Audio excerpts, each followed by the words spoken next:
Саламатсыздарбы урматтуу Чалкан медиа каналынын көрөрмандары, өлкөбүздө алынган акыркы сааттагы жаңылыктар менен сиздерди тааныштырабыз. Сүйүнчү, Өзбекстандын Самарканд шаарында тарыхый долбоорго кол коюлду. Кытай, Кыргызстан, Өзбекстан аркылуу өтө турчу темир жолу салынат. Самаркандта Кыргыз Республикасынын аймагындагы тилкеде Өзбекстан, Кыргызстан, Кытай темир жолунун курулуш долбоору боюнча кызматташуу жөнүндө макулдашууга кол коюлду. 14 сентябрда Самарканд шаарында Шанхай кызматташтык уюмунун саммитинин аянтчасында Кыргызстандын транспорт жана коммуникациялар министрлиги, Өзбекстан Республикасынын транспорт министрлиги, Кытай Эл Республикасынын өнүгүү жана реформа боюнча мамлекеттик комитеттин ортосунда Өзбекстан, Кыргызстан, Кытай темир жолунун курулуш долбоору боюнча кызматташуу боюнча макулдашууга кол коюлду деп айтылат маалыматта. Макулдашууга Кыргыз Республикасынын транспорт жана коммуникациялар министри Эркинбек Осоев, Өзбекстандын транспорт министри Илхом Махкамов жана видеоконференция форматында катышкан Кытай Эл Республикасынын өнүгүү жана реформа боюнча мамлекеттик комитеттин төрагасы Хэл Лифен кол койду. Документте Кыргыз Республикасынын аймагындагы тилкеде тооругарт, арпа, макмал, жалал абад каттамынын бириктирилген варианты боюнча Кытай, Кыргызстан, Өзбекстан темир жолун куруу долбоорунун техникалык, экономикалык негиздемесин ийгиликтүү бүтүрүүгө биргелешип көмөк көрсөтүү каралган. Тараптар активдүү кызматташат жана Кыргызстанда жүргүзүлө турган техникалык, экономикалык негиздеме боюнча Кытай темир жол корпорациясынын биринчи долбоорлоо изилдөө институтуна биргелешип колдоо көрсөтүшөт. Техникалык, экономикалык негиздеме боюнча бардык иштерди аяктоо мөөнөтү баалуу жүргүзүү убактысын кошкондо 2023 жылдын 1-июнунан кеч эмес. Тараптар техникалык, экономикалык негиздеменин каржылоосун 3 тараптуу келишим түзүү жол менен кеткен чыгымдарды тараптардын ортосунда бирдей үлүштө бөлүштүрүүнү ниеттенишет. Кытай, Кыргызстан, Өзбекстан темир жолунун курулушу Кыргызстандын транспорт тармагындагы маанилүү долбоор болуп саналат. Жаңы темир жол коридору Евразиянын континенталдык көпүрөсүнүн түштүк бутагы болуп, түштүк чыгыш, Батыш Азия, жакынкы чыгыш өлкөлөрүнө жол ачат. Бул каттам Кытайдан жүктөрдү Кыргызстанга, ошондой эле Борбордук Азия жана жакынкы чыгыш өлкөлөрүнө, анын ичинде Туркия жана Евро биримдикке жеткирүүнү камсыздайт. Долбоор транзиттик жүк ташуунун эл аралык рыногунда атаандаштыкка туруштук берүүнүн аралыктын жана жүк жеткирүү убактысын кыскартуу аркылуу арттырат. Долбоорду ишке ашыруу Кыргызстандын экономикасынын өнүгүшүнө жалпы социалдык экономикалык оң таасирин тийгизет жана калкка транспорттук кызмат көрсөтүүнү кеңейтүүгө, транспорттук инфраструктураны өнүктүрүүгө жана өркүндөтүүгө таасир этет деп айтылат маалыматта. Каракол шаарынын мэри Эрмат Жумаев элүү аз камсыз болгон үй бүлөгө 100 000 сомдон тапшырды. Ысык көл облусунун Борбору Каракол шаарынын мэри Эрмат Жумаев 14 сентябрда элүү үй бүлөгө 100 000 сомдон кайтарымсыз негизде сертификат берди. Атайын комиссия түзүлүп, ишкердик бизнес пландары комиссия курамына жакталып, ишкердикти алып кетүүгө потенциалы бар мүмкүнчүлүгү чектелген балдарын карап отурган апаларга, жалгыз бой аталарга жана турмуш шарты оор жашаган жарандарга тапшырылды деп билдирген Эрмат Жумаев.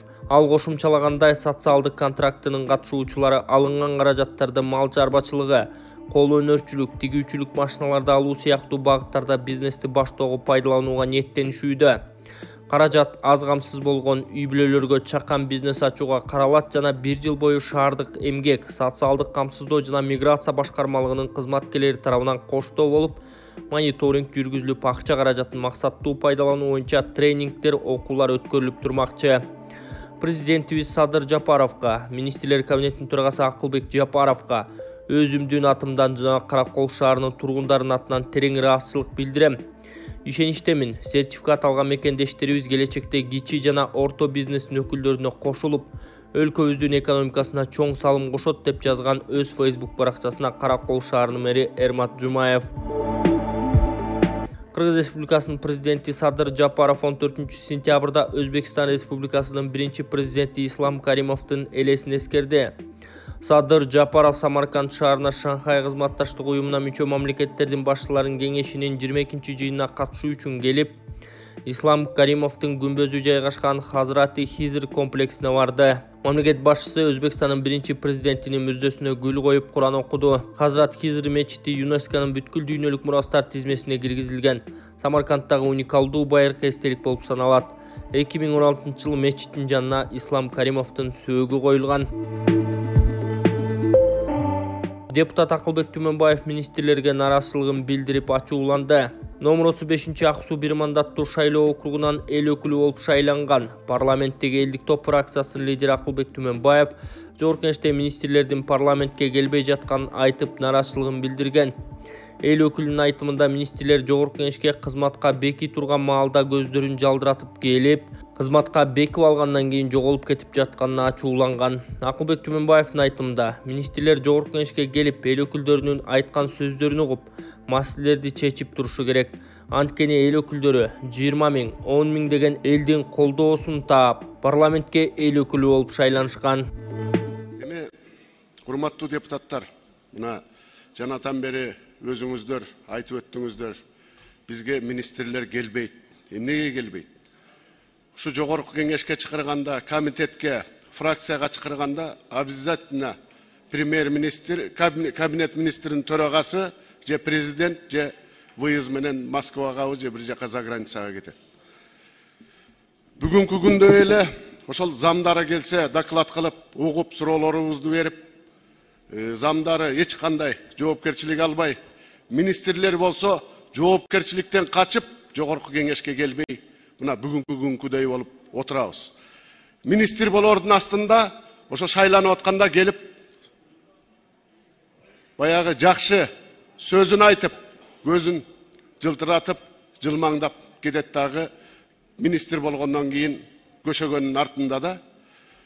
Мына бүгүнкү күнү ошол мыйзамыңарды алып келдиңер. Мыйзамыңарды биз буга чейин көргөн жокпуз.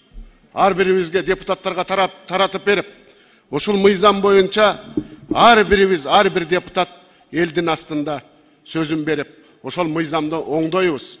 Ошол трактору бар экен, москвичи бар экен, телевизору бар экен деген сөздөрдү угуп, ар бир адам пособиясын, пенсия алсын. Жаңы төрөлгөн ымыркайларыбыз пособия алсын, алдырганга мыйзам жазабыз деп сөз берип келгенбиз. Ошондуктан Жамила Кубанычбековна, урматтуу депутаттар, бул келген зам министрдин алып келген мыйзамын азыр токтотуп, келип, ушу жерде доклад кылып, бизге материалды эртерээк берип, ар бир ошол үтүр точкасына чейин суроолорубузду беришибиз керек.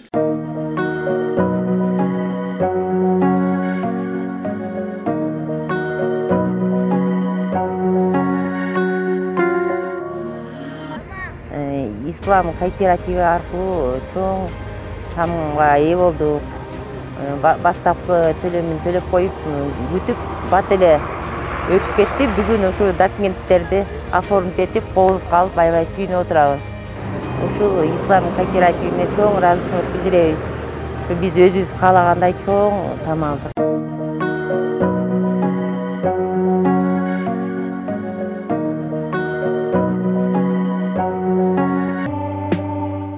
Кыргыз-Тажик чегарасындагы ок атышууда 2 жоокер жараат алды. 14-сентябрда Кыргыз-Тажик чегарасындагы Булак башы жергесинде чыккан чегара чырында кыргызстандык 2 аскер кызматкери жараат алды. Бул тууралуу УКМКнын чегара кызматынан билдиришти. Мина аткычтан чыгарылган снаряддын жарылышынан 1 аскерге минанын сыныгы тийип өткөн, бири контузия алган. Учурда аларга медициналык жардам көрсөтүлүп, дарыгерлердин көзөмөлүнө алынган. Алардын абалы канааттандырарлык деп бааланууда. Эсиңиздерге салсак, 14-сентябрда Кыргыз-Тажик чегарасынын Баткендин Булак башы тилкесинде чыр чыккан. Кыргызстандын чегара кызматы ок атууну Тажик тарап баштаганын билдирсе, ошол эле учурда Тажикстан тарап чырдын башталышына Кыргызстанды айыптоодо. Армения чегара чырында каза болгондор 105 кишиге жеткенин билдирди. Армениянын премьер-министри Никол Пашинян Азери-Армян чегарасында болгон акыркы куралдуу кагылышууда Армения тараптан 105 адам каза тапканын билдирди. Бул тууралуу ал 14-сентябрда парламенттин жыйынында айтканын Азаттыктын армян кызматы жазып чыккан. Никол Пашинян 13-сентябрда чегара чырында кеминде 49 киши өлгөнүн кабарлаган. Парламенттин төрагасы Ален Симонян каза болгондордун арасында жайкын тургундар да бар экенин айтты. Бирок премьер-министр бул маалыматты тактай элек. Атышуунун жыйынтыгында 6 жайкын тургун жабыркап, алардын 4-өө ооруканаларда дарыланууда деп билдирди Армениянын саламаттыкты сактоо министрлиги. Азербайжан менен Армениянын чегарасында абал 13-сентябрга караган түнү урчуган. Азербайжан андан 50 аскери набыт болгонун билдирди. Бул үчүн эки тарап бири-бирин айыптап жатат. Азери-Армян чекарасындагы акыркы окуяга байланыштуу 13-сентябрда Жааматтык коопсуздук келишим уюмунун кеңеши кезексиз жыйынга чогулуп, ЖКУнун миссиясын Арменияга жөнөтүү чечими кабыл алынган. Бир катар эл аралык уюмдар менен Европа өлкөлөрү Азербайжан менен Арменияны ок атууну токтотуп, маселени тынчтык жолу менен чечүүгө чакырууда. Расмий Баку акыркы 2 күндө каза болгон 100га жакын армян аскеринин сөөгүн Ереванга өткөрүп берүүгө даяр экенин кабарлаган. Эки өлкө 2020-жылы Тоолуу Карабак аймагын талашып катуу кагылышкан. Анда Армения 4000дей, ал эми Азербайжан 3000дей жаранын жоготкону айтылган. Башкы прокуратура Бекмурзаев декларацияга айрым мүлктөрүн атайын көрсөткөн эмес. Кызматынан четтетилген энергетика министри Доскул Бекмурзаев декларацияда айрым кыймылсыз жана кыймылдуу мүлктөрүн толук көрсөткөн эмес. Бул тууралуу башкы прокуратуранын маалымат кызматы кабарлады. Эсиңиздерге салсак, буга чейин көзөмөл органы министрге кызмат абалынан кыянаттык менен пайдалануу фактылары боюнча 2 кылмыш ишин козгогон.